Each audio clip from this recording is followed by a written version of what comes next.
Perkenalkan, saya Alexander Semalo, NIM 2011 B0013, Prodi S1 Keperawatan semester 4. Di sini saya akan menjelaskan tentang transfusi darah. Prosedur transfusi darah. Transfusi darah adalah suatu pemberian darah lengkap atau komponen darah seperti plasma, sel darah merah, atau trombosit melalui jalur IV.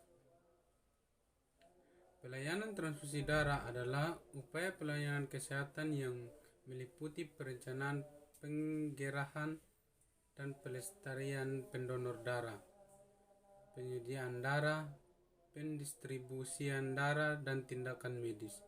Pemberian darah kepada pasien untuk tujuan penyembuhan penyakit dan pemulihan kesehatan. Tujuan memenuhi kebutuhan klien terhadap darah sesuai dengan program pengobatan.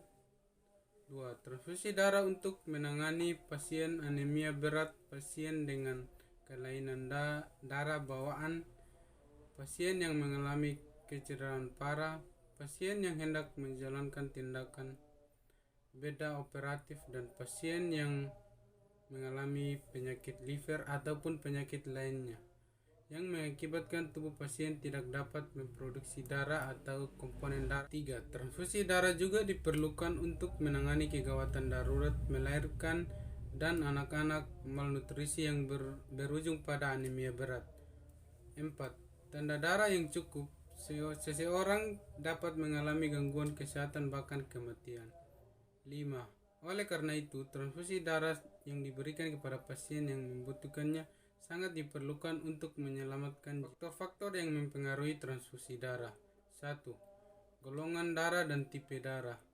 Golongan darah yang paling penting untuk transfusi darah ialah sistem ABO yang meliputi golongan berikut: A, B, O, dan AB. Penetapan golongan darah didasarkan pada ada tindaknya antigen sel darah merah A dan B individu dengan antigen A. Antigen B atau tindakan memiliki antigen yang termasuk dalam golongan darah A, B, dan O. Individu dengan antigen A dan B memiliki golongan darah. 2. Reaksi transfusi.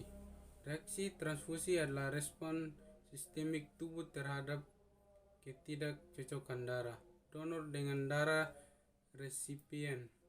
Reaksi ini disebabkan ketidakcocokan sel darah merah atau sensitivitas alergi terhadap leukosit, trombosit, atau komponen protein plasma pada darah donor atau terhadap kalium atau kandungan sitrat di dalam darah. Transfusi darah juga dapat menyebabkan penularan penyakit. Prosedur umum pelaksanaan transfusi darah tidak dapat dilakukan pada malam hari kecuali darurat. 2. Memberikan semua komponen darah harus menggunakan transfusion set. 3. Pasangan transion set dan salin sebelum minta darah donor. 4. Siapkan reka medik transfusi darah dan isilah dengan lengkap. 5. Cocokkan identitas pasien dengan label kantong darah dikerjakan oleh 2 orang perawat senior. 6. Ukur tanda vital dan catat di bawah rekam medik transfusi. Perawat pelaksana menulis nama terang dan tanda tangan. 7. Dalam 30 menit darah donor keluar dari lemari pendingin bank darah transfusi sudah dilaksanakan. 8. Kantong darah donor dibolak-balikan dan tidak perlu dihangatkan kecuali pada transfusi masif. Perawat menerangkan tanda dan gejala reaksi transfusi. Bila gejala muncul, pasien atau keluarga lapor kepada perawat. 9. Dalam 15 menit pertama kecepatan 10 tetes per menit dan perawat tetap menunggu pasien untuk mengamati gejala reaksi transfusi yang mungkin muncul. 10. Bila muncul gejala reaksi transfusi, hentikan transfusi, periksa dan catat tanda vital di rekam medik dan laporkan ke dokter. 11. Bila aman, tidak ada hipovolemia dan jantung baik, kecepatan 20-40 tetes per menit, 1 kantong darah selesai dalam 2-3 3 jam, maksimal 4 jam. 1. Persiapan alat kateter besar 18 atau 19 gram. 2. Cairan IV salin normal. 3. Set infus darah dengan filter. 4. Produk darah yang tepat. 5. Sarung tangan sekali pakai. 6. Kapas alkohol. 7. Plester. 8. Mingset tekanan darah. 9. Stetoskop. 10. Termometer. 11. Format persetujuan pemberian transfusi darah yang ditandatangani. Prosedur. 1. Jelaskan prosedur kepada klien. Kaji pernah atau tidak klien menerima transfusi sebelum dan catat reaksi yang timbul. 2. Minta klien untuk melaporkan adanya menggigil, sakit kepala, gatal-gatal atau ruam dengan segera. 3. Pastikan bahwa klien telah menandatangani surat persetujuan. 4. Cuci tangan dan kenakan sarung tangan. 5.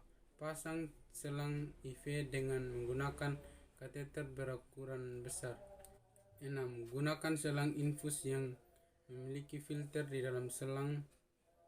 7. Gantungkan botol larutan salin normal 0,9% untuk diberikan setelah pemberian infus darah selesai.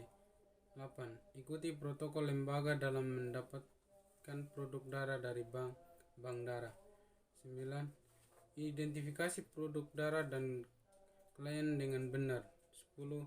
Ukur tanda vital dasar klien. 11. Berikan dahulu larutan salin normal. Mulai berikan transfusi secara perlahan. Diawali dengan pengisian filter di dalam selang. 12. Atur kecepatan sampai 2 mili per menit untuk 15 pertama dan tetaplah bersama klien. 13. Monitor tanda vital setiap 5 menit selama 15 menit pertama transfusi. Selanjutnya ukur setiap jam. 14. Pertahankan kecepatan infus yang diprogramkan dengan menggunakan pompa infusel. 15. Lepas dan buang sarung tangan, cuci tangan. Sekian dan terima kasih.